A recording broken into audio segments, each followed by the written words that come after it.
Welcome everyone. My name is Jessie Lee McIsaac, and along with Missy Rossiter and the Celebrate Feeding team, we'd like to welcome you to our professional development session, Building Responsive Early Childhood Environments Through Celebrate Feeding. We're so excited to have such an incredible response to this professional development opportunity, and we're thrilled to be joined with so many of you working across Nova Scotia in early learning and childcare. A special thanks to the Department of Education and Early Childhood Development for funding this workshop, and to the funders of our research, the Canadian Institutes of Health Research. I will begin by situating and acknowledging where my feet are planted today as I facilitate this session. I'm in my home located in Kjipuktuk in Halifax, part of Mi'kma'ki, the unceded ancestral territory which remains the homeland of the Mi'kmaq Nation. As a multi-generational settler, my family and our ancestors have benefited from the treaties of peace and friendship signed in the 1700s, which has resulted in the displacement of Indigenous peoples as a result of our settlement generations ago. As we begin our presentation today centered on food and feeding, it's also especially important to recognize the historical harms related to nutrition among Indigenous children, including that which occurred within residential schools and government medical and highly unethical nutrition experiments on Indigenous children. Food is an essential part of our cultures, of all of our cultures, and it can play a meaningful role in connecting people to our land, our ancestors, and our tradition. Our team at the Celebrate Feeding continues to find ways to consider, to reflect, and to act upon reconciliation through our individual and collective collaboration with Mi'kmaq communities, paying respect and giving thanks to the Mi'kmaq custodians of the lands and waters and to the elders past, present, and future. I invite you to take a moment just to reflect upon your own acknowledgement of the land and where you're all situated today.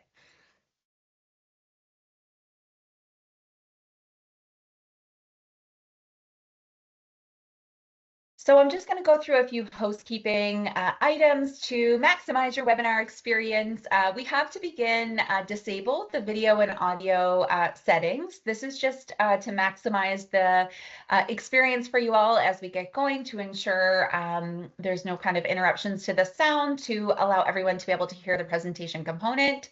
When we get to the question period, you can request to turn on your video microphone if you would like.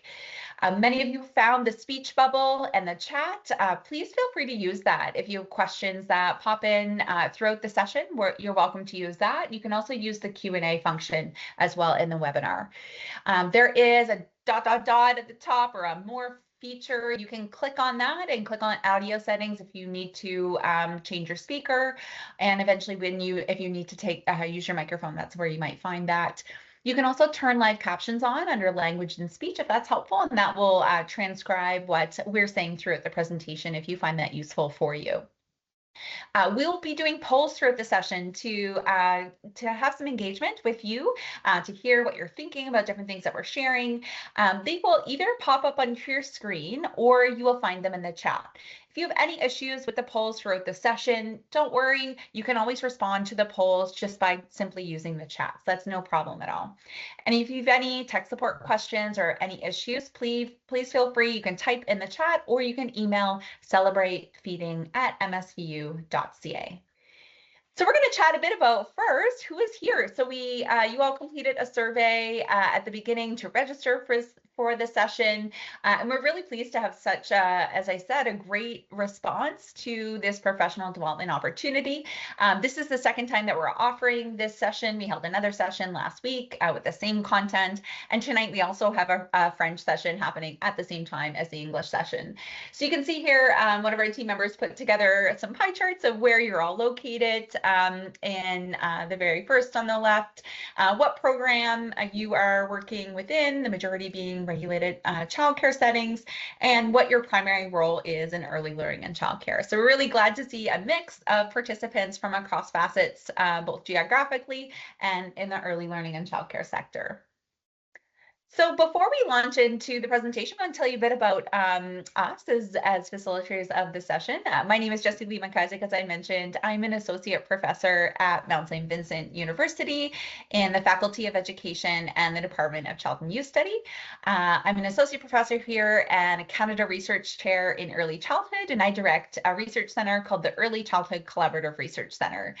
My background is in health promotion and public health, and I've always been really interested in finding ways where children live, learn, and play to make the environments supportive of health. And I've been doing research related to nutrition and well-being in education and early learning settings for over 15 years, and much of that has been in collaboration with my colleague, Misty, who I'll pass it to right now. Hi, thanks. So Misty Rossiter, and I am a registered dietitian and professor of foods and nutrition at the University of Prince Edward Island. And my background is in nutrition and family relations, and I've had a long interest in children's eating behaviors and supporting healthy eating environments. And more recently, that sort of really melds into responsive feeding. So Jessie Lee and I have been leading this work over the last number of years, but we are so grateful to have been supported by our research team. So I won't go through each name on the slide, but you've got the pictures there in front of you. And we just want to acknowledge their contribution to the project and really highlight the fact that they've made the work more enjoyable.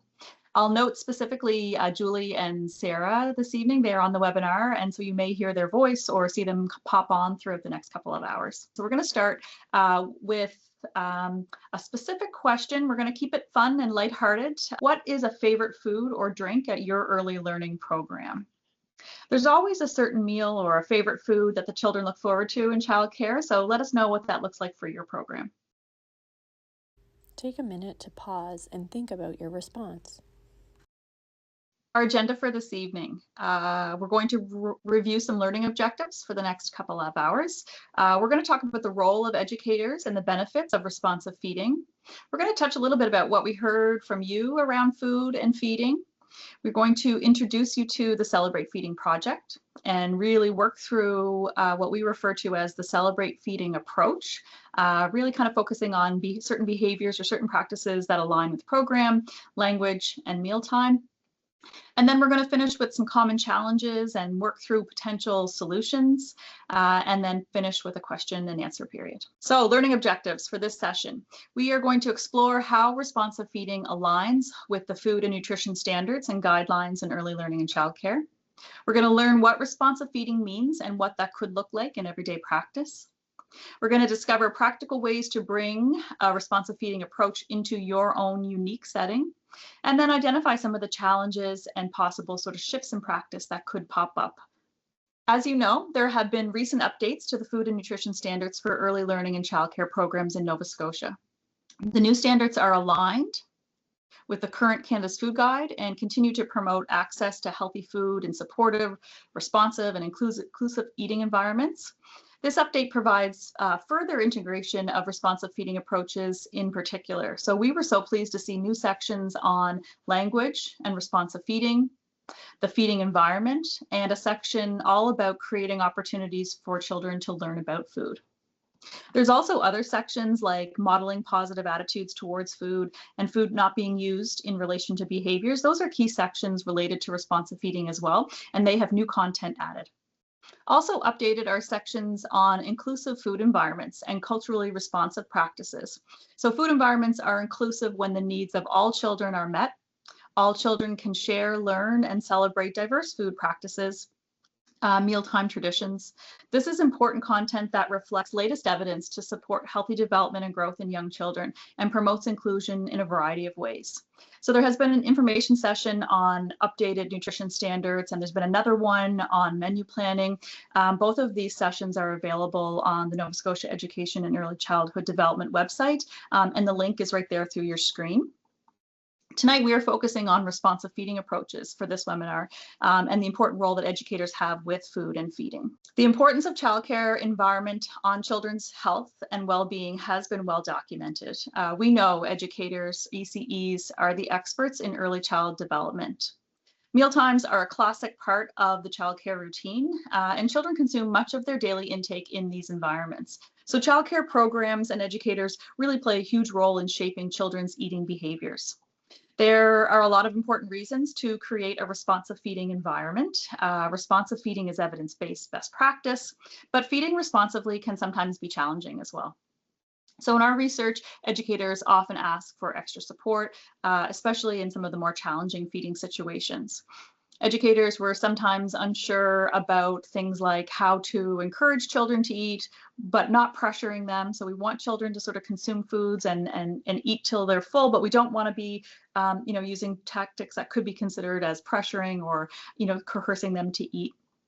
Educators also face competing priorities during mealtime, so things like staying on schedule or ensuring hygiene rules are followed. Sometimes practical things like that tend to limit their ability to, sit with the children or maximize opportunities or even just enjoy meal times with the children. So this whole project, this whole webinar this evening is about responsive feeding. And so what is that? What do we mean by responsive feeding? Just to unpack it a little bit, responsive feeding originated from or is rooted in concepts related to responsive parenting or active feeding. So it's essentially feeding in ways that allow children to communicate feelings of hunger and fullness. So often they are cued, whether that's verbally or non-verbally, different cues around hunger and fullness, and then they are responded to in an appropriate, predictable, or consistent manner. Responsive feeding builds on foundational work of Ellen Satter, a name you may recognize, a registered dietitian in the United States who created the Division of Responsibility, which indicates that caregivers decide or are responsible for when and what foods are offered. And then the child is responsible for or decides whether they're going to eat or how much from what's available. So when Satter's division of responsibility is followed, the idea is that the pressure to eat is removed and children are more willing to explore foods. When there's less pressure, they develop a sense of autonomy and the skills to self-regulate their own intake. So it's important to remember or be reminded that children are born with the ability to self-regulate their own intake. Their intake might vary from day to day or from meal to meal, and that's okay. That's absolutely normal. In a responsive feeding environment, children are exposed to a variety of foods in a safe and supportive environment without the pressure to eat more or less. And so we did some work to determine, what are the behaviors or practices that make up a responsive feeding environment? Yes, we want to practice the division of responsibility. And yes, we want to not pressure children to eat during mealtime, but what are those practices that might make up not just one or two behaviors, but more of an approach or a responsive feeding environment? And so this has been updated and revised as our research continues. I won't go through it all right now because we're going to unpack it throughout the evening more specifically, but our approach is made up of 12 behaviors or practices that are interrelated. And they can be grouped into practices that are related to the overall program that you were practicing with. Practices can relate specifically to language, and then practices that are really focused around mealtime behaviors specifically. So the approach is to introduce the idea that there are a number of responsive feeding behaviors and practices that, when taken together, can result in positive outcomes for the child. And so when exposed to a responsive feeding environment or educators who are regularly, not necessarily every single thing, but who are sort of consistently or regularly practicing in responsive ways around food and feeding, the ultimate goal or outcome is that these four factors. So the ultimate goal is that children are building comfort with a wide variety of foods and textures. So note that they're not necessarily eating a whole wide variety of foods and textures, but they're building comfort, they're open to it. Another one is that children will have the opportunity for nutritional adequacy. Children are practicing self-regulation by responding to their feelings of hunger and fullness. And then ultimately, children are developing a lifelong healthy relationship with food. Over to you, Jessie Lee. Thanks. So as we're sharing this information about the regulations that support responsive feeding and behaviors or practices that can be achieved within an early learning and childcare setting, we also want to acknowledge that this change and moving toward responsive feeding can be really hard, especially when we're thinking about changing what we're doing around food. So during this session, we're going to share information about evidence-based practices that support responsive feeding, and that can support the outcomes that Misty was just speaking about in the previous slide. The knowing how and why responsive feeding is important is a really important step toward changing our practices. So at this point of the session, we'd love for you to reflect upon your knowledge. What are some of the things that you know about responsive feeding? What are some of the things that you're not sure about? We asked a question when you registered about how familiar and confident you were with responsive feeding. And we noticed something. While many were familiar with responsive feeding, they had heard the word before, or they maybe knew something about what the concepts of responsive feeding were all about. Much fewer were confident in implementing these practices. And that's really, why we have done the research that we've done, because we're really interested in supporting implementation, how we move from knowing something to doing something. But we also know that we can't just stop with knowing and with knowledge. We can know something, but we also need to believe in something and value it as an approach. We know that personal values and beliefs around food are shaped quite early in our lives, and how we feel about food and our role as caregivers are influenced by the experiences that we've had. So reflect upon your own experiences related to food. Was it a joyful experience? Or were meals difficult for you as your autonomy as a child was not respected? Was it challenging for you as a result of family circumstance or food scarcity? All of these things influence our beliefs and values related to food, and are also more largely influenced by cultural norms. When we think about things like food marketing and diet culture, have those influenced how food is thought about in your life? Does it influence how you approach food as a caregiver or as an educator?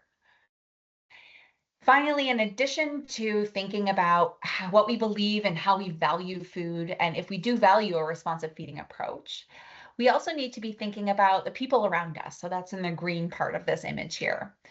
Thinking about who is around you and if there's support to implement these practices around responsive feeding. Are people in your program supportive of a responsive feeding approach? Do you have support from your director or supervisory staff? What about from parents? There's a lot of these aspects of support that really also influence how you might implement it in practice. So knowing how and why, believing and valuing, and feeling supported all influence whether or not we can use a responsive feeding approach. And that's something that we want you to reflect upon and think about. And it's a way that we've thought about supporting implementation in the work that we've done. As we also talk about change, we encourage you to think about it through a continuum. As we share new information and practices, we invite you to think about practices that you might be able to implement using a reflective planning cycle. So the image there is from the Nova Scotia Early Learning Curriculum Framework. And in thinking about this, we're just really committing to that progressive change. We're giving ourselves grace that sometimes we can't be there at 100% most responsive practices because of other things happening in that early learning and childcare context. What we do to support children is hard work because of what you do is influenced by your values and people around you, your social context. All of those might get in the way sometimes of using the most responsive practice 100% of the time. It may look different on different days, at different times, depending upon all those things happening around you. So what we encourage you to do in this workshop is use this reflective planning cycle as a way to just be reflective with yourself about what's happening in your context. Use this as a way to think about how you might be able to try something new with responsive feeding, something that you learned today, how you might be able to try something and learn and see what children's responses to a new approach is. And then use that information and your observations with children to inform your next steps and maybe trying something else new. And finally, it comes back, all of our effort in food and feeding and all the work that we do and that you do as early childhood educators comes back to our image of children.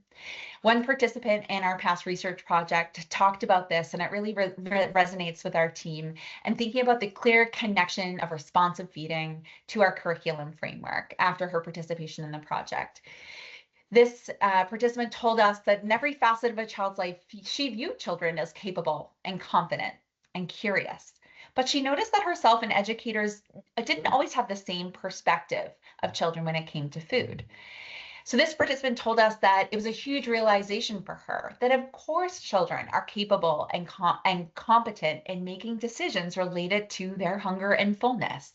And then in our image of a child, we really need to hold that at the center.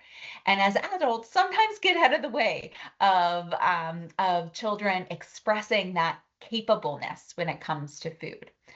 So I invite you to consider that children are capable of practicing self-regulation by responding to feelings of hunger and fullness. Misty mentioned children are born with this innate ability to control their hunger and fullness. We need to really respect and acknowledge this capable aspect in them. Children gain confidence when they're exposed to a wide variety of foods and textures, and when they're given the opportunity to explore foods without the pressure to eat. And then finally, children develop curiosity with foods through joyful experiences when we as caregivers can support a positive relationship between them and the food that they have around them. So all of these beginning remarks are just sort of setting the context for the conversation that we're going to have today. So we, as I said, asked you some questions when you registered for the webinar, just to hear more about what some of the things are that you were interested first in learning more about. So we asked the question, what do you want to learn about responsive feeding? And these are some of the elements that we heard from you. Ways to support encouragement, to support this independence, how it aligns with the guidelines, inclusion in language, and positive environment and knowledge and support for others. So all of these things are things that we're going to be touching on during the course of the workshop and in our Celebrate Feeding approach. Food can be really exciting. There's something about food that builds connection and joy, and we were really excited to ask this question and hear from you about some of the things that bring you joy when it comes to food with children. I love that sparking conversations and forming relationships were such an important part of what we heard from you about what excites you.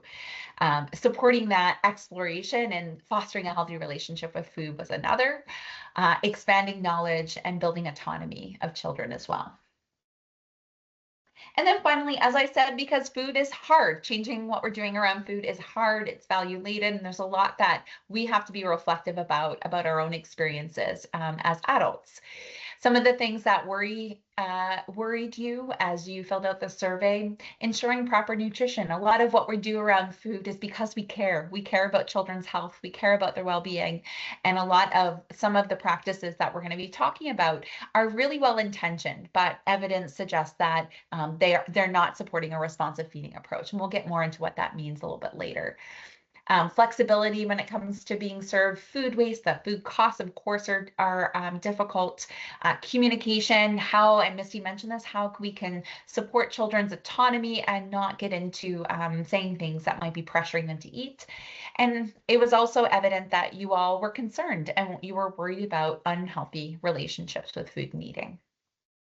So in doing this question, it really helped to support and to build our slides and our presentation with you in the workshop today. So we're going to move into talking to you about the Celebrate Feeding project and what was all involved with that.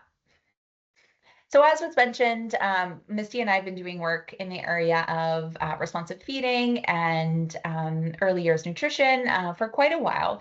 And we were really curious about supporting this implementation gap that we call. We know there's evidence around the importance of responsive feeding, but we learned through our research that educators were having trouble implementing some of the practices for many of the reasons that I shared earlier. So we put together a research proposal to try to figure out how we could close that implementation gap. And that was called the Celebrate Feeding Project, or Coaching in Early Learning Environments to Build a Responsive Approach to Eating and Feeding. So it was a research project at the University of Prince Edward Island and Mount St. Vincent University. It began just after things were sort of getting back to a new normal after COVID-19. We recruited early learning and childcare programs across the 2 provinces. And in the end, we had room for 8 programs. We disseminated information about the opportunity to all regulated early learning and childcare programs. We did start with regulated programs in this phase of the work. And then we invited those that expressed interest to participate in an information session to learn more about the research and to hear what was involved. In the end, we had the 8 centers that were interested in working with us in this project. And it was really a collaboration between educators, directors, cooks, and other staff in the childcare programs and early years nutrition coaches who were registered dietitians through a 6-month coaching process.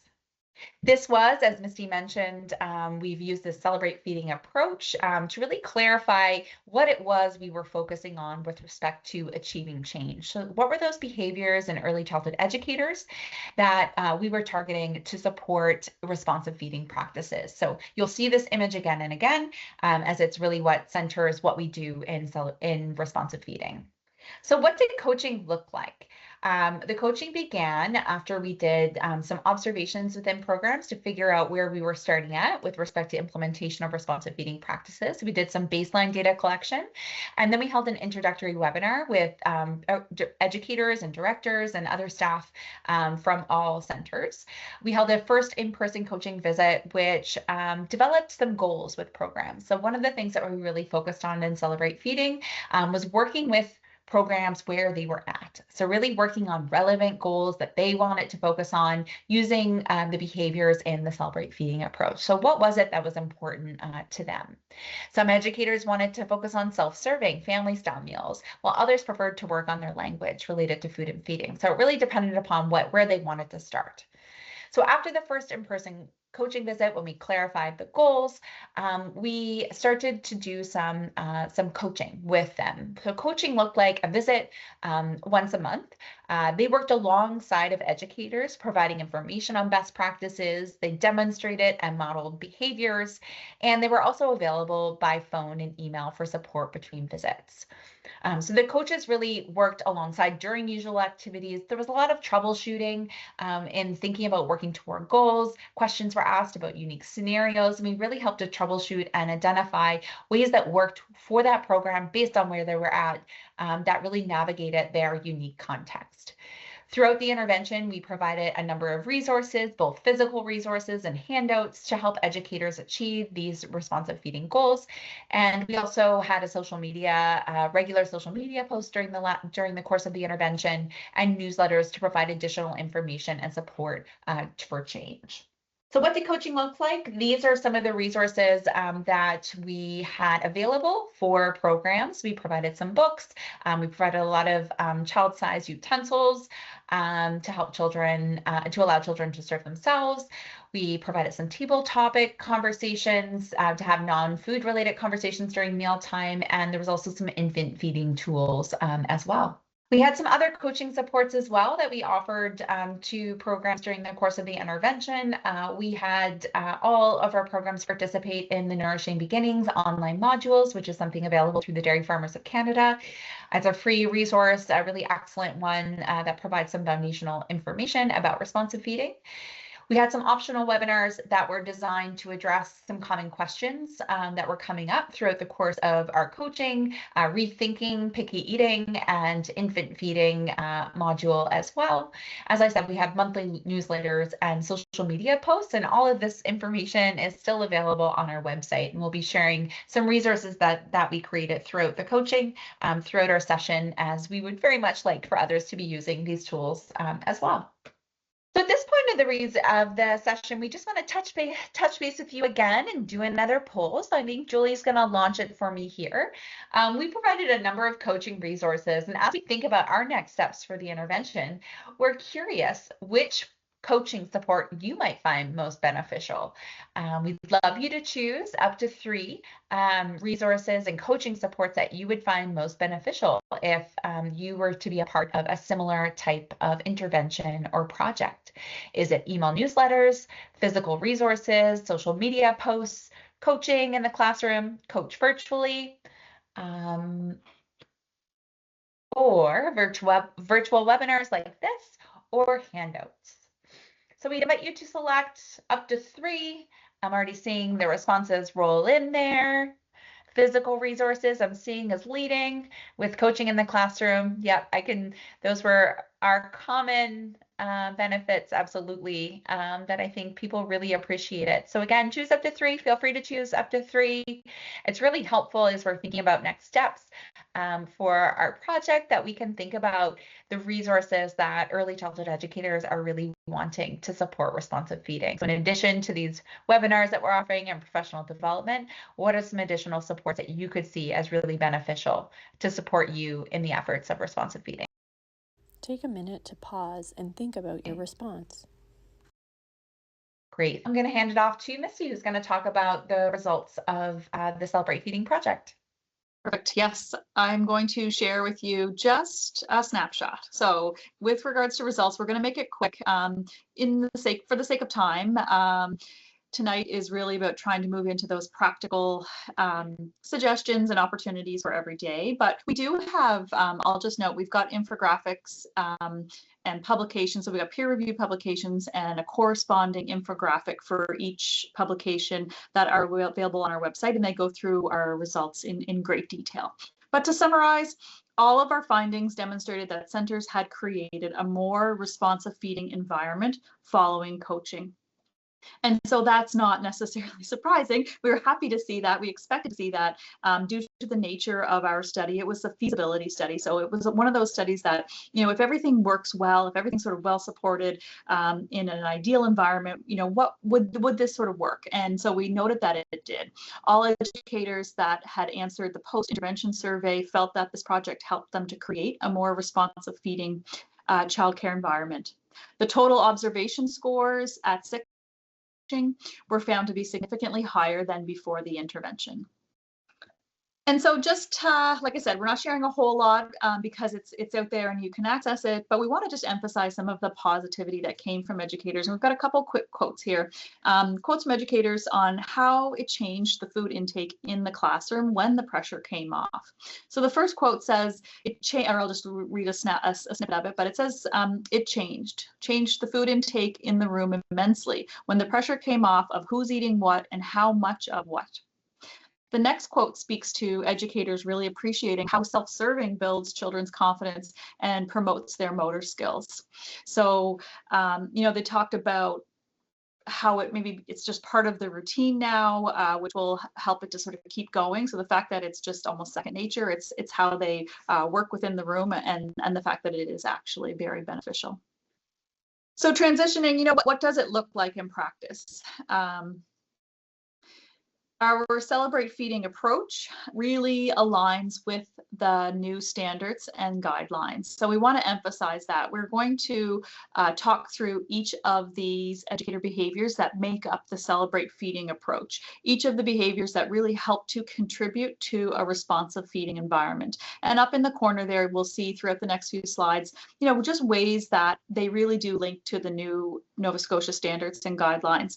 And the standards and guidelines and, a lot of healthy eating guidelines or nutrition standards really focus on what kinds of foods, are to be consumed or are beneficial, and, what menus should look like. And like we had said, this particular update, there's a lot of really great links to the responsive feeding pieces, and we'll make that clear throughout the next few slides.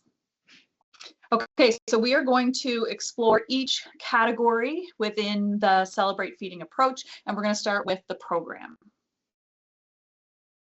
So the first behavior or practice at the program level refers to supporting consistent and responsive mealtime routines that engage children.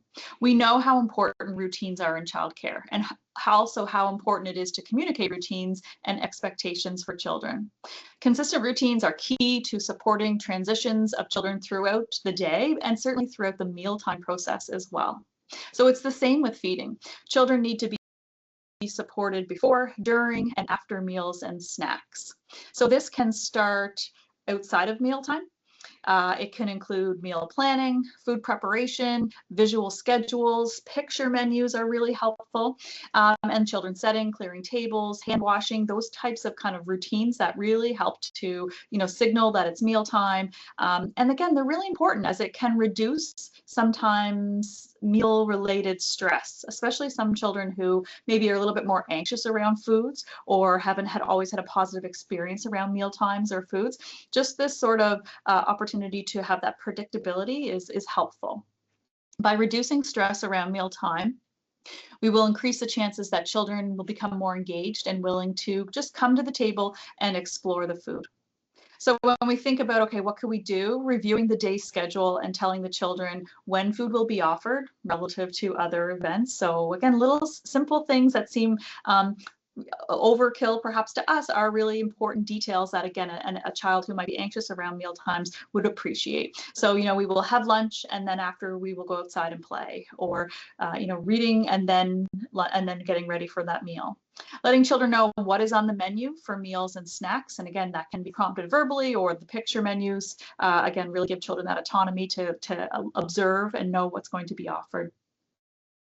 Another important and sometimes challenging practice relates to children sitting at the table. So ideally, children are not waiting at the table a long time until food is served, and recognizing that children eat at different paces, and again, ideally, are able to leave the table when they're finished eating, or certainly within a certain time frame. And so I know this one's a little bit tricky. We want to be respectful and we want to protect that time together around the table, but we also want to, have a space where we're respecting, their autonomy to make decisions that their bellies are full and that their meal is finished.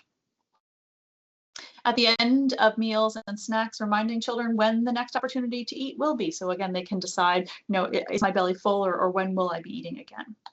The next program level behavior or practice is avoiding the use of food as a reward.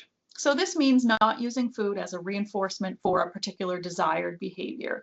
And some examples could be toileting or going to the potty, sharing, listening, all different kinds of behaviors. So when we think about the why, we want children to be paying attention to their internal cues of hunger and fullness. So we want children to eat for reasons that are related to hunger and fullness. We want them to recognize when they're hungry and stop eating when they are full, not necessarily because they were promised a certain type of food or doing a certain type of behavior. This is typically less of a concern in childcare, but sometimes food rewards tend to be foods that are higher in sugar or fat, which can make them seem a little bit more desirable, and we don't necessarily want to make this connection.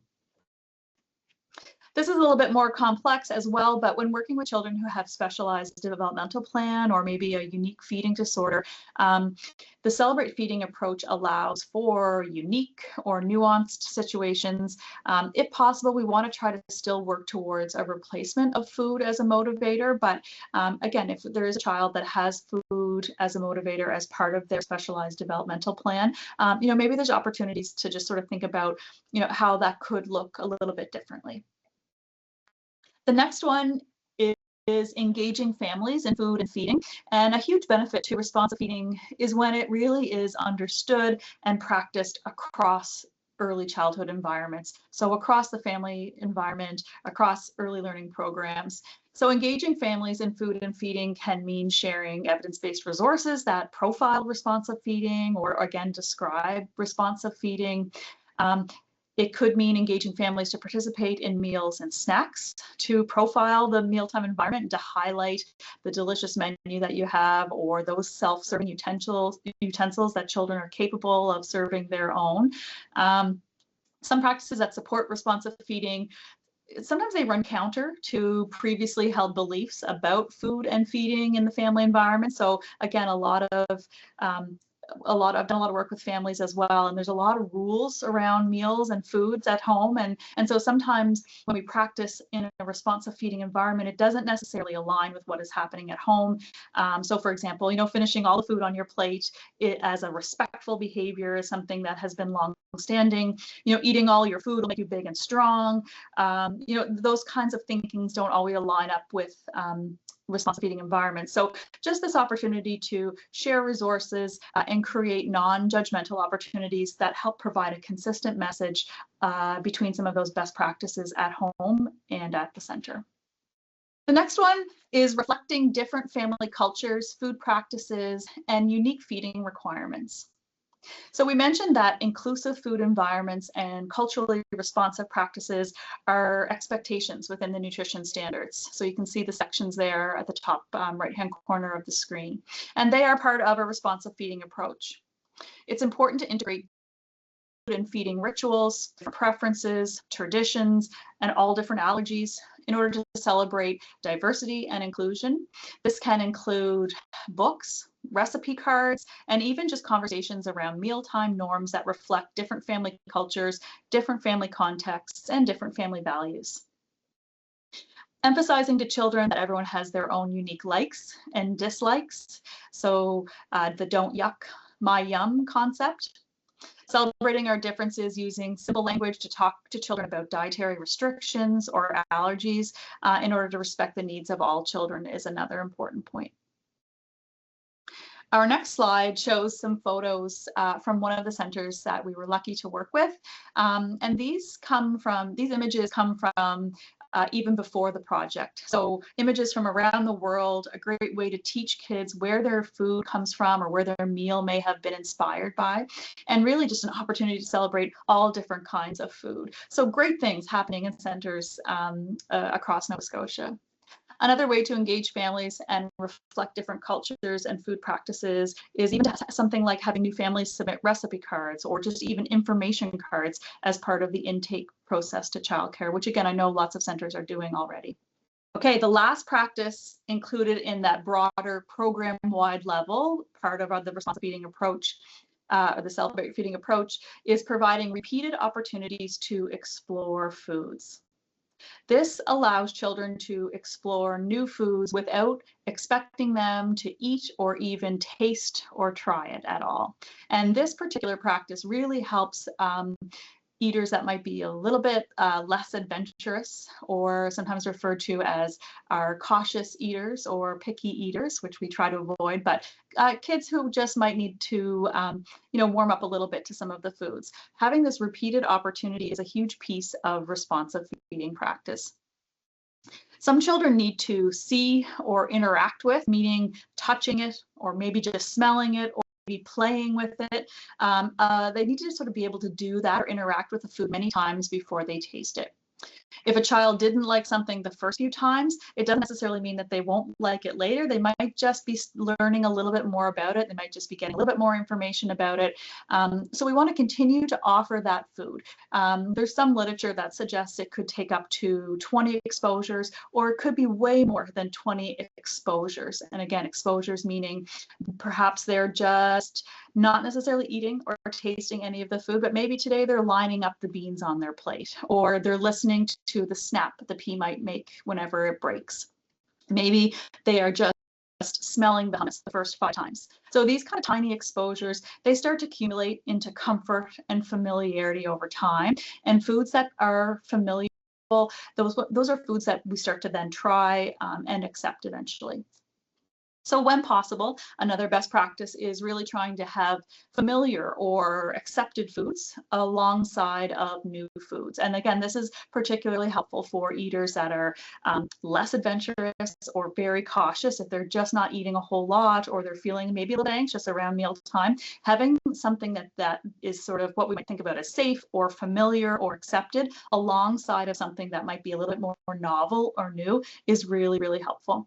So offering these kind of safe or preferred foods along with novel or unfamiliar foods really helps to increase the likelihood of them actually eventually being accepted. We want to also provide opportunities outside of mealtime to explore new or unfamiliar foods. And again, things that centers do really great at: gardening, engaging children in part of the cooking process or sensory activities, tons of really great food-related books and songs and materials. But we also want to be careful with our repeated exposure. We want to be mindful of, some of the unintended things around repeated exposure or playing with food. So for example, food waste, and really being mindful of cultural values or socioeconomic circumstances when we're encouraging children to explore foods or creating opportunities for them to engage in foods. So thinking through, not always, or it may be inappropriate in some cultures to be considered to play with food, or wasting food may be inappropriate for children that come from families who might be experiencing food insecurity. So these are, there's some really interesting initiatives around kind of the reutilization of food waste. So maybe we're not using carrots to play with or to have that repeated exposures with, but maybe there's an opportunity to use the carrot peelings that have been composted. So a few examples of how repeated opportunities can really be helpful throughout that particular day, throughout the mealtime, but then also throughout the day. Okay, those were the program level practices, and we're going to start thinking about, okay, the ones that we're talking about, is there something that we want to, that you're feeling really good about or that you have squared away? And is there something that is still sort of circling in your head that you find that might be more challenging, or you know what, you just don't agree with, and that's okay too. So we have, what we see in this slide is a technique. It's sort of like an engagement technique that we use. And we're going to use it throughout the webinar. It just gets you thinking about, again, the different program level behaviors that support a responsive feeding environment. And I want you to think about, which behavior at the program level do you have squared away? What's going well? So just take a few minutes. You can just think about it in your head, or you can jot it down on a piece of paper, or if you've got a blank screen. Of the ones, and they're listed there on the screen at the bottom, of the ones we've just talked about, which ones do you have scored away and which ones are going well? And then which behaviors are circling in your head? They're just a little bit more challenging, or again, you're not quite sure if you're on board with it yet. Take a few minutes. Take some time to pause this video and reflect on these questions. And so just as you're starting to kind of think through the ones that you're doing well or squared away and the ones that are circling. Sometimes we find behaviors that are circling, maybe you're starting to think about wanting to make a point to make a practice, or, change something around a particular behavior. So the third piece is the square, circle, triangle. We're looking at which behavior at the program level would you like to make a point maybe to change in your practice. So here's an actual poll. The other ones you were just thinking about, we want you to pop in your answer to this one. Which behavior at the program level would you like to make a point to change in your practice? Let's hear what others said. All right, the two that seem to be trickling out, there's three actually in a tie. Looks like reflecting different family cultures, food practices, and unique feeding requirements. Seems to be it's coming forward actually as the most common one here. Engaging families in food and feeding, and supporting consistent and responsive meal times that engage children. Also, what additional resources might be needed as we're thinking about supporting the sector in responsive feeding. Wonderful. Thank you so much, Sophie. All right, so I'm going to move us through into Celebrate Language, talking about the language components of our Celebrate Feeding approach. So this first behavior under this category is a big one and can be really hard for caregivers. Pressure on children to eat can happen often as a result of our best intentions to support children's nutrition needs. But research suggests that when children are regularly pressured to eat by others, they're gradually not following, and they're stopping following their own hunger and fullness cues that children are born with. So pressure can show up in different ways, but it means that we're praising or encouraging or coercing children to try or to eat specific foods that we as adults want them to eat. So sometimes it's related to encouraging children to try more foods, again, often well-intentioned, or encouraging more or less. So we're using phrases like one more bite or that's enough bread. We're communicating our intention behind what we're wanting them to do with food, respect to their consumption. We can often and otherwise as adults attach emotional responses to food when we say things like, I'm so proud that you're eating your fruit. Or we can pressure when we talk about the health impacts of eating a certain food. So eating your chicken will make you big and strong. So these statements can, again, communicate something to children when we're communicating that aspect of pride when they're doing something. That's kind of communicating, again, an intention that we have with that. Reflect upon the ways that maybe these words often come quickly to the back of our, right to the tip of our tongue, and we say it really quickly, again, with our best intentions. But research suggests that this pressure can backfire and result in the opposite behavior. You may have experienced that maybe in the short term, it gets them to try a new food. But again, what we're doing is we're taking away their autonomy and we're not respecting their hunger and fullness cues. And we're over time getting them to not kind of tune into that food.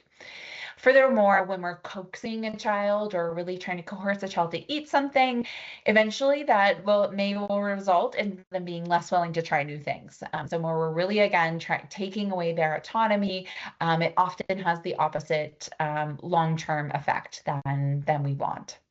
So what can we do?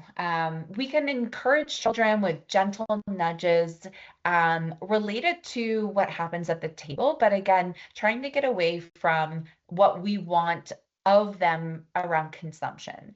So simple questions like, are you going to drink your milk? Or are you finished with your fruit? Can keep their attention on the meal without adding pressure. And I'm going to share some examples as we go further into this category that can show you what that looks like.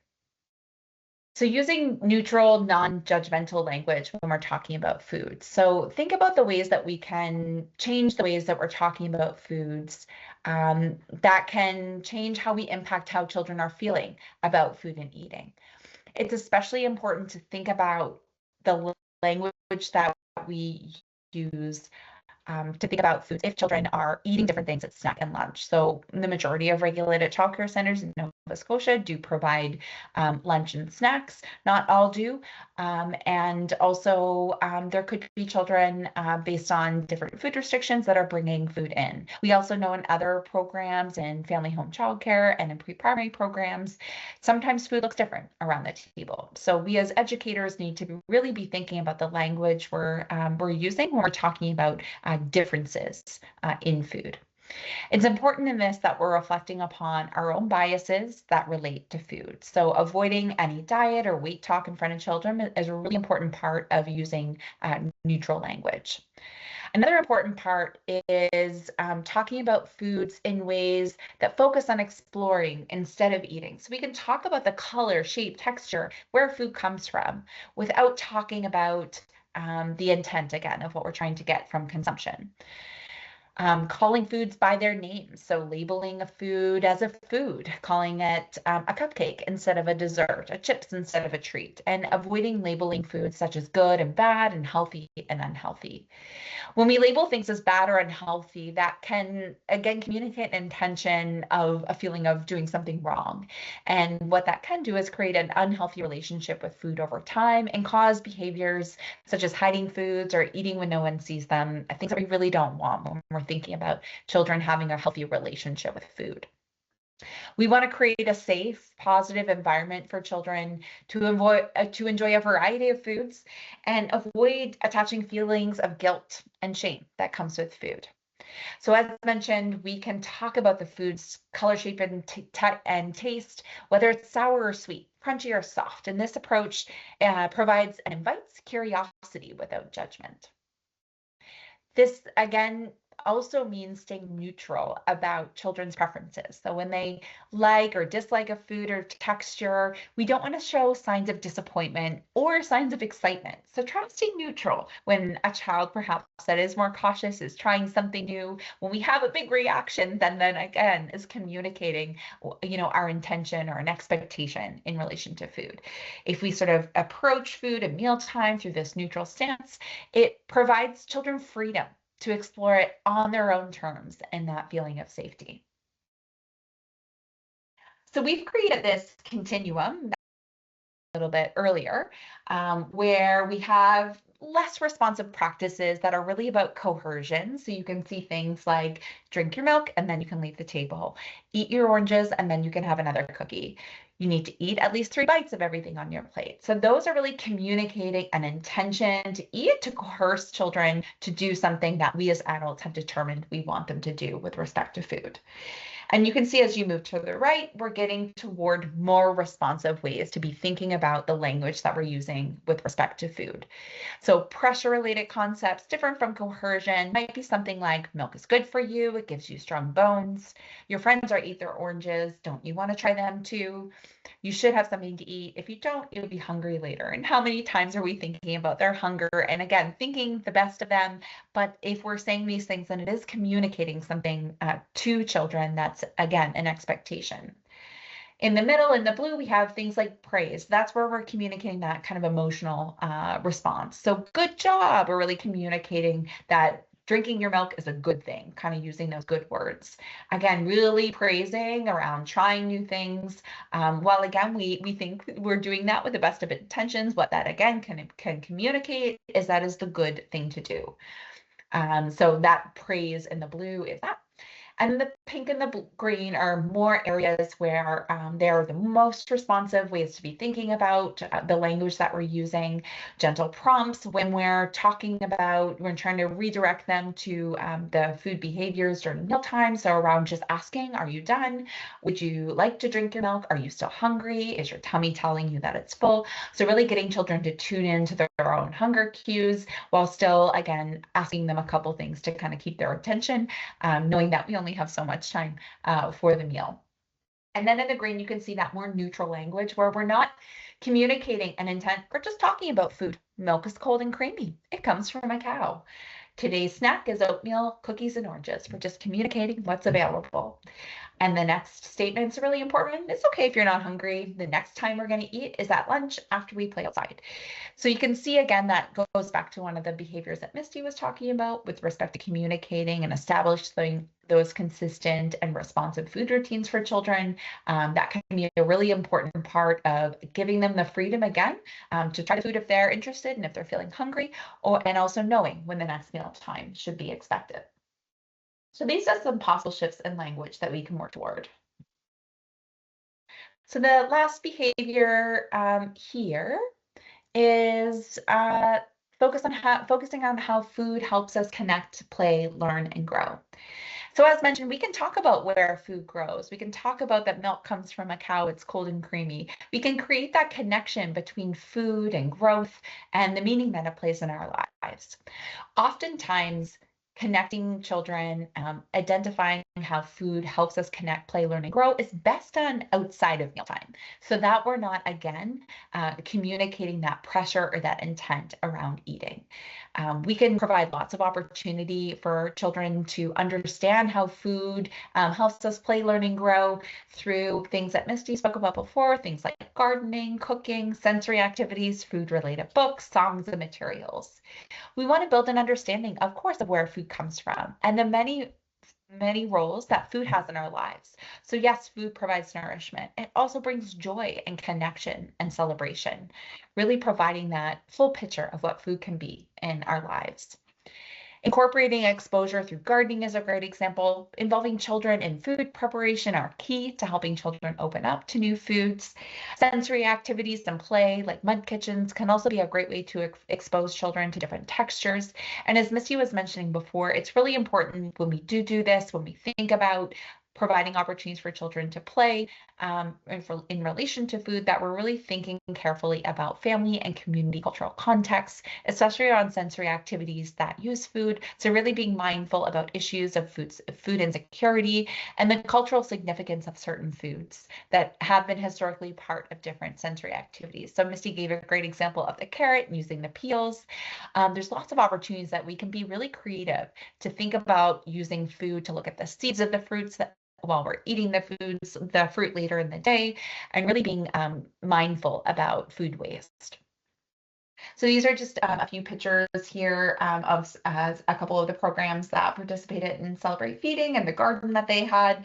And that was a big part of their effort at this program to really connect children to the food that they were growing and would be serving later on the menu. So at this point, we're going to come back to the square, circle, triangle activity. Right now, I'd like you to just take a moment to reflect again on the behavior at the language level that you feel you have squared away. What's going well? Is it limiting pressure on children to eat? Is it using neutral, non-judgmental language when talking about foods?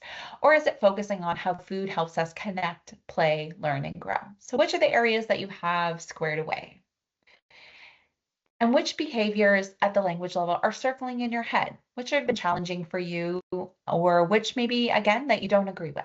So just take a moment here and reflect upon these. Take some time to pause this video and reflect on these questions. So again, as you're reflecting upon those that maybe are circling in your head, maybe also there are areas that you want to make a point to change. So we're going to pop up our next poll here. So which behavior at the language level would you like to make a point to change in your practice? Is it limiting pressure on children to eat, using neutral, non-judgmental language when talking about foods, or focusing on how food helps us connect, play, learn? Let's hear what others said. All right, so it looks like neutral, non-judgmental language is popping up as the most frequently cited practice that people would like to make the point to change. And second, followed by focusing how food helps us connect, play, learn, and grow.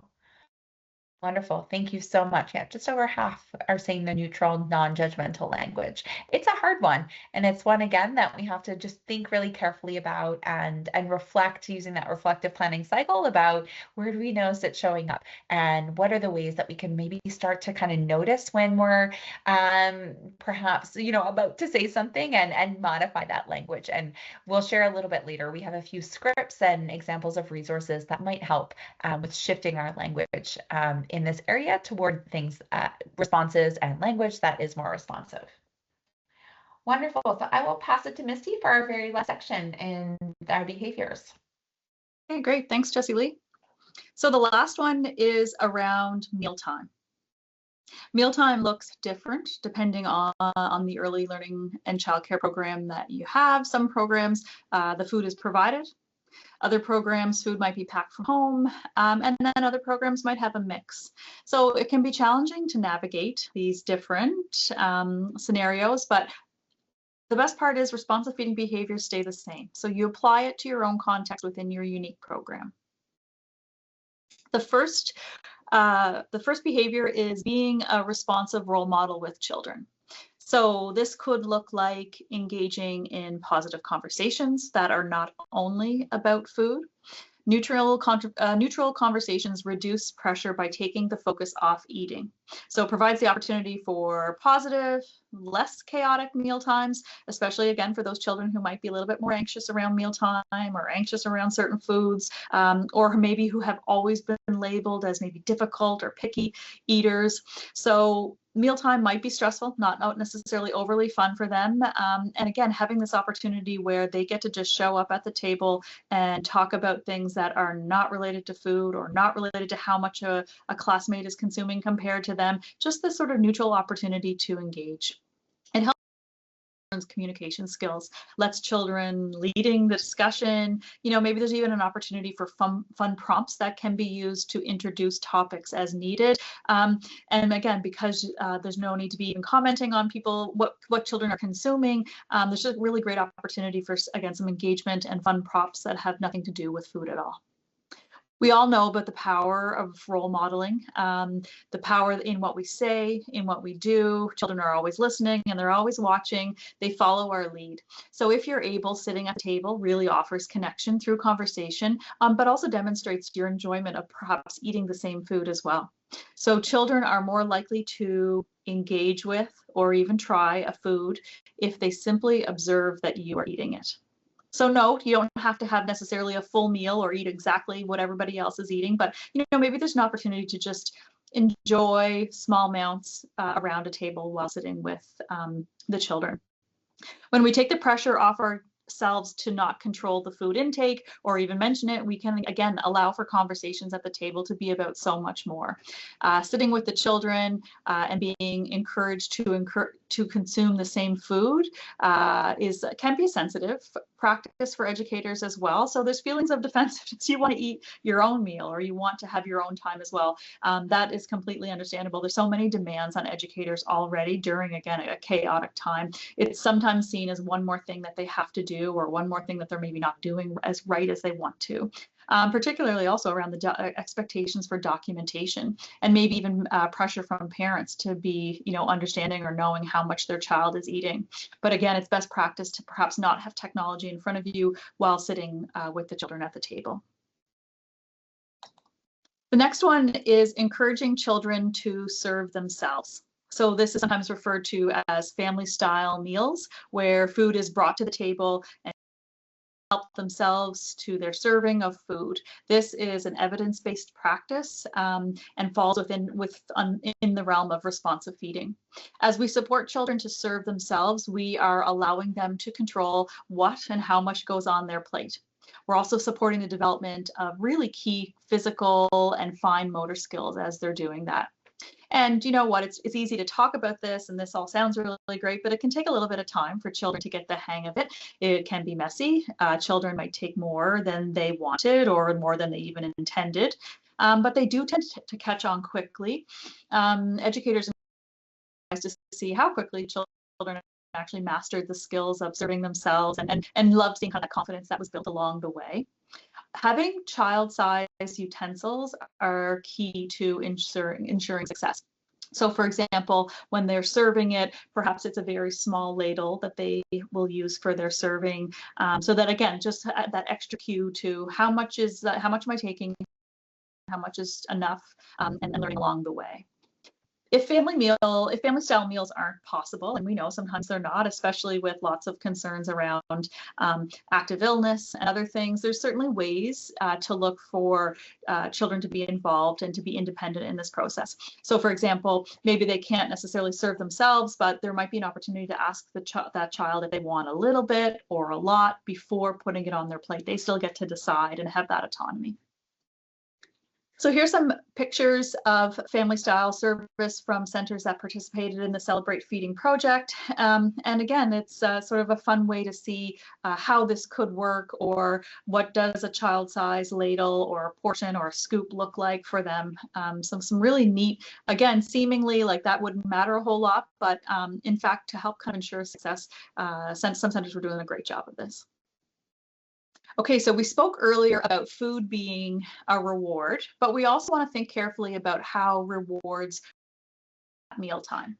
So when rewards are offered for eating, children may eat to get the reward instead of eating because they are hungry.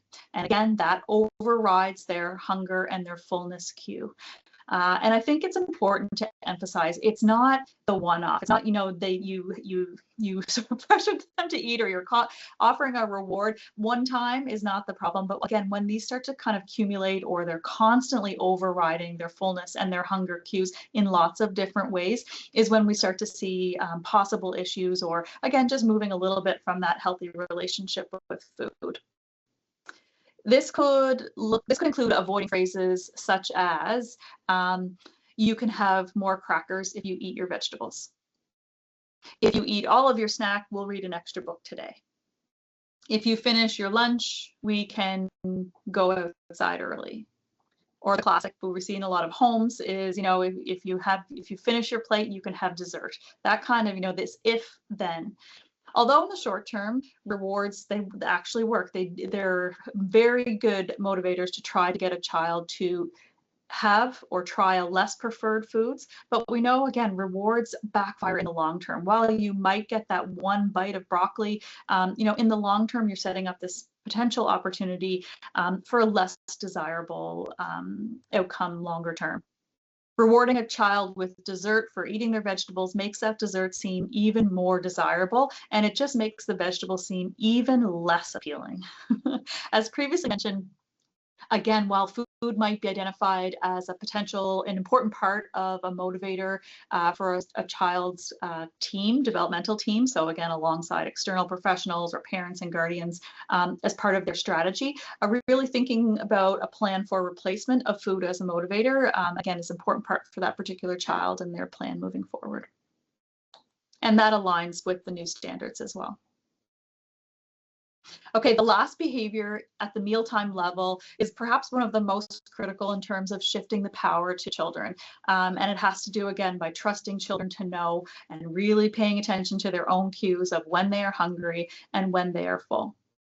So remember, we had talked about earlier that children are born with this innate ability to regulate their own consumption. We need to encourage them to listen to their body's hunger and fullness cues and to not override this by what we think that they might need to eat. Part of trusting or giving autonomy back to children is knowing that it's typical for young children's appetites, again, to change from day to day and from meal to meal, or maybe they don't necessarily get it right or as right as they want. Maybe, really trying to unpack and learn that for a child is part of their developmental process. So some days they may eat a lot and other days they may not eat very much. Our role as educators and caregivers is to let children decide how much of each food to eat, even if that means eating a lot of one food and maybe none of another food. I think important to note, and we get questions about this, fairly regularly, this does not mean that a child gets to eat the entire classroom's helping of fruit for that day or for that meal. Our role is to support children in sharing the food available. Once everyone has an opportunity to have had a helping of strawberries and a child wants more, even if he's only eaten strawberries, if they're available, he can have more. So should all the other classmates at the table too have that opportunity. We can help support children to understand the importance of sharing the food with others, alongside of, again, respecting their hunger and their fullness and what they want to have from that particular meal. Okay, our last square, circle, triangle activity. Which behavior at the mealtime level do you have squared away? So what's going well in your program? And which behaviors at the mealtime level, and they're noted there at the bottom of the screen as well, which ones are still circling in your head? Which ones are just more challenging, or again, maybe you just don't agree with? Take a few minutes and just think those through. Take some time to pause this video and reflect on these questions.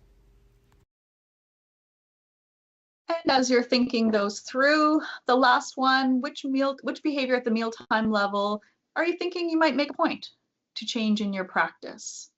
Is it being a responsive role model, working on encouraging children to serve themselves, avoiding rewarding children for eating, or supporting children to decide what and how much to eat from the foods that are offered? So go ahead and populate that in the poll. Let's hear what others said.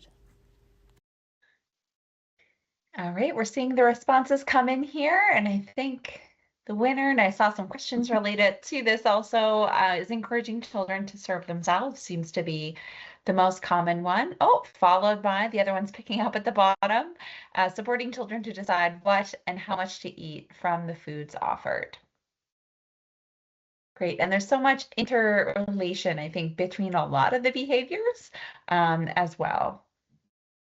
Thank you so much. Okay, so we're going to move into the very last section of our presentation before we get into a Q&A, navigating common challenges. So we're going to finalize our presentation, bring forward some common challenges that we've heard in our work in supporting early learning and childcare programs, and also that which you had asked during your registration.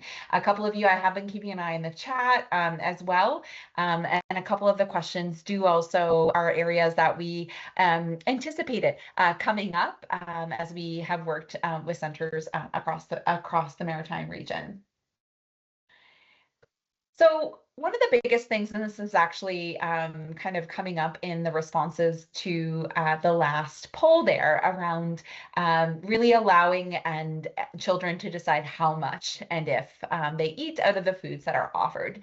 And this really comes back to shifting our perspective. So thinking about moving from getting children to eat to letting them eat. So the quote that we had in the registration survey was a concern around, are they getting enough food to support their healthy growth every day? And that comes forward in all of your concern for children's well-being. And in addition, although that concern is genuine and well-being, children are born with the innate ability to regulate their intake. And we as adults really need to trust that. And we need to encourage children to tune into that instead of relying on external cues from us as adults and caregivers and educators and other things that are happening in their environment. If we view children as capable and competent in food and feeding, getting children to eat to letting them eat. So the table here on the slide is just an area of really shifting our perspective from how do I get her to eat to I need to let her decide how much to eat. I can't figure out how to get him to drink more. I will let him choose from the food or the drink that's available. Another area is, that aspect of navigating families' expectations to get them to drink a certain amount instead of letting them be curious and thinking about trusting their decisions at meal times. So again, that shift in perspective is a big one, and it can often relieve pressure from us as educators, and as Misty indicated, change the way that we show up around meals so we're not worried about what they're eating and just rather shifting the focus to connection with children during mealtime. The next one is reframing picky eating. So, that terminology of picky eaters is a common one that is used. And the way that we're suggesting that maybe we might to rethink picky eating to maybe more cautious eating. And those are children that might need more support while they learn to like new foods and textures.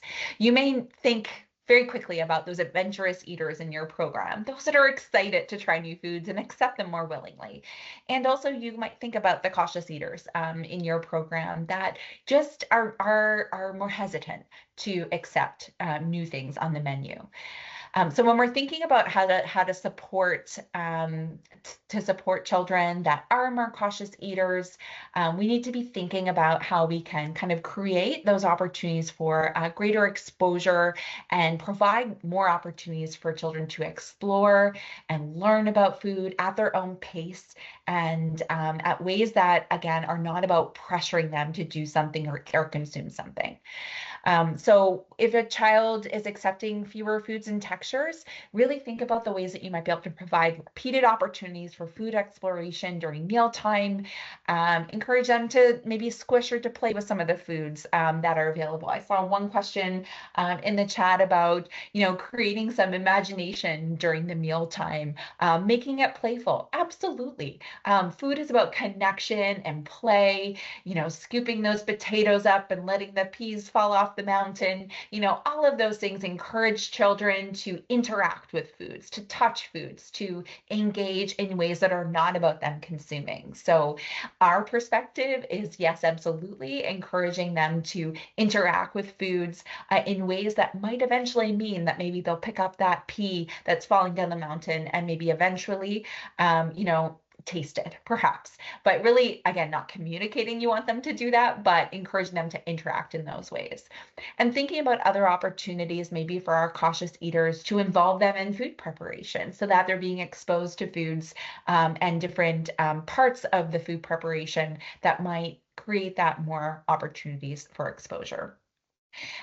Children who are cautious eaters may need more time to become familiar with food. So those opportunities for food exposure are really important without pressure to eat.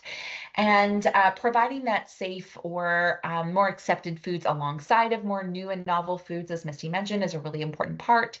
Also, if possible, deconstructing meals. Combined foods can be challenging for cautious eaters. When we think about, we mixing things together like casseroles, when all the foods are touching, that can really be tricky for some cautious eaters. So if there's ways that you can offer some parts of the meal deconstructed, offering a constructed part together and then maybe the components deconstructed, so that will support greater willingness to try or to at least accept it being on their plate and those sorts of things.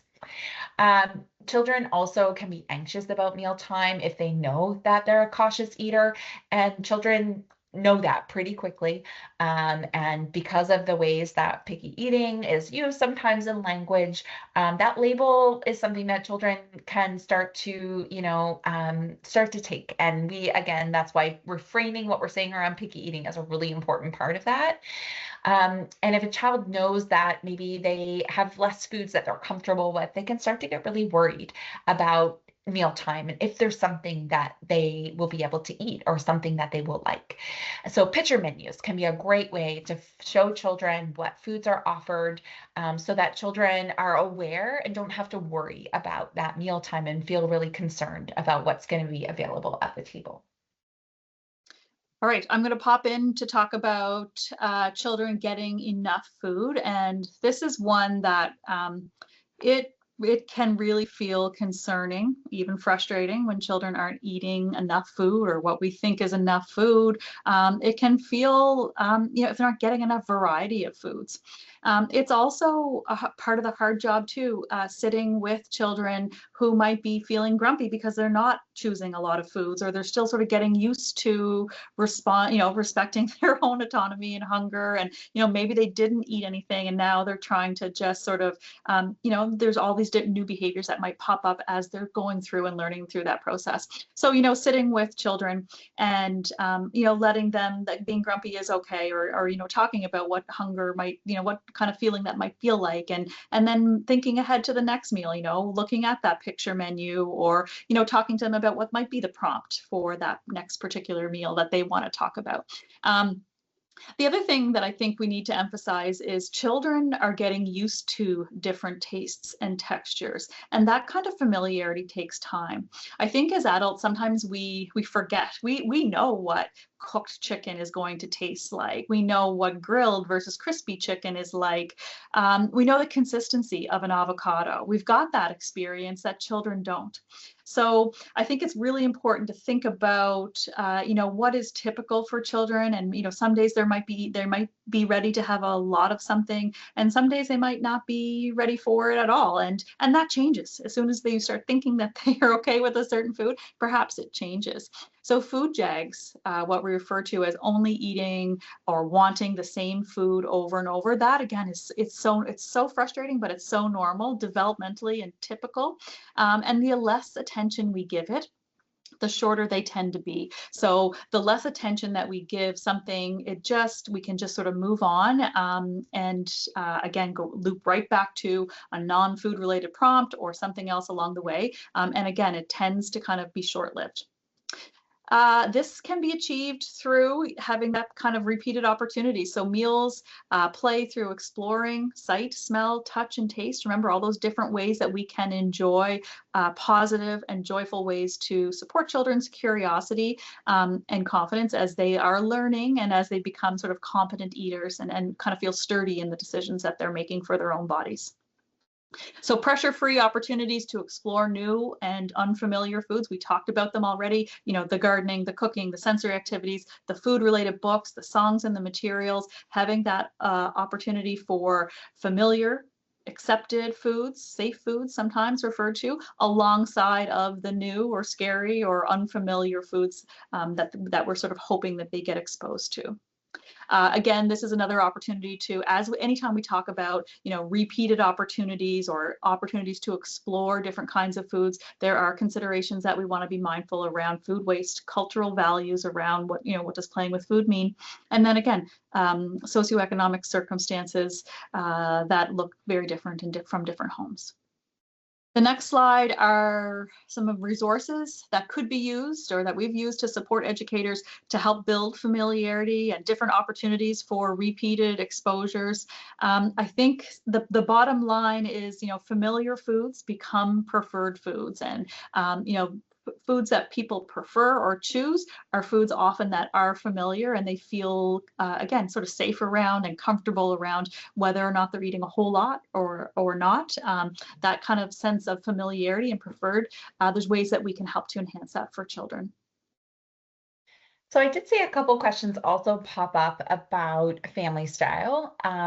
This is certainly an area, and as Misty said when she was presenting this, it can be hard at first, but children do catch along really quickly when we're supporting them through our responsive language and, and setting up expectations for how we're doing family style.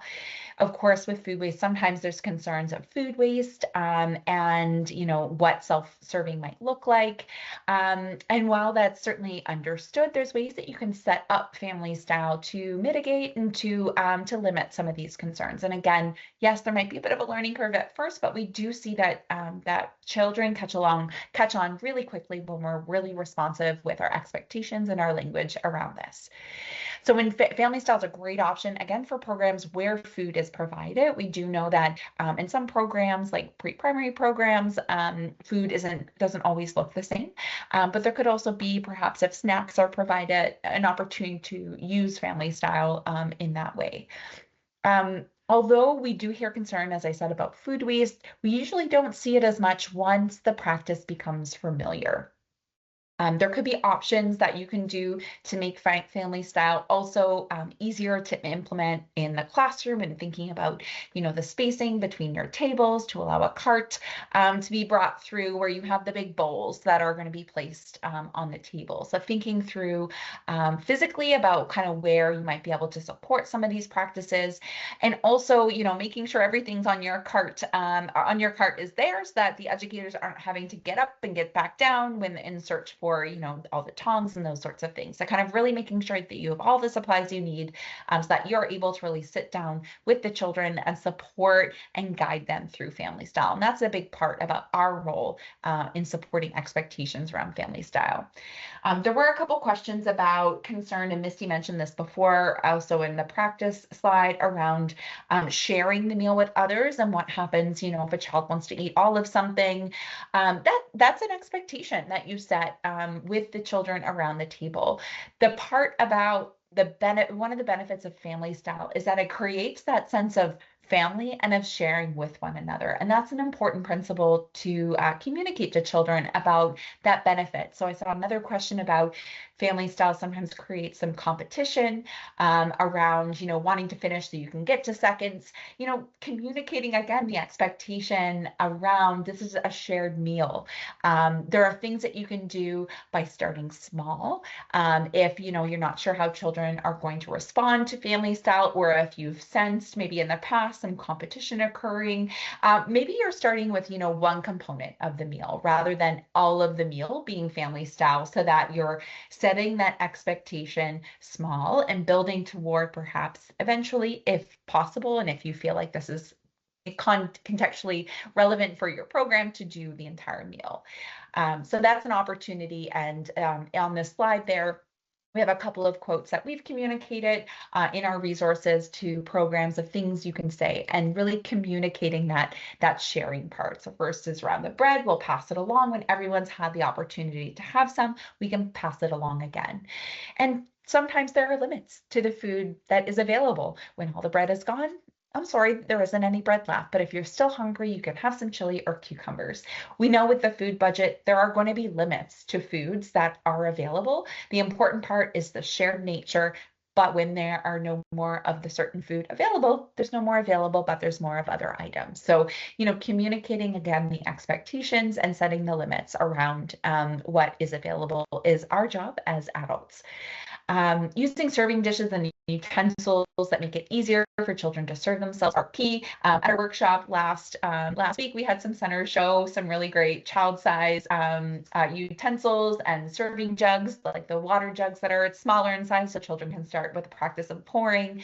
It's a great opportunity to, and one of our programs tried this in the study, where they were kind of sure how it was going to work around the table. So they used the jugs not at the table, but during play. So they actually had the water jugs, or what they were going to use for milk, during one of the provocations or invitations at the table during play.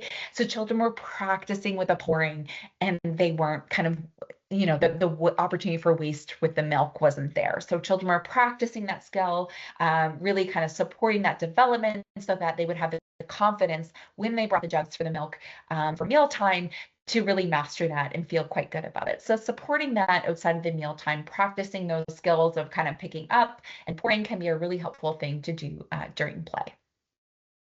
These are some of the resources that we have also. You can feel free to scan that QR code there, and we'll send the link to the resources. It's just celebratefeeding.ca/resources. You can download all of our resources for free.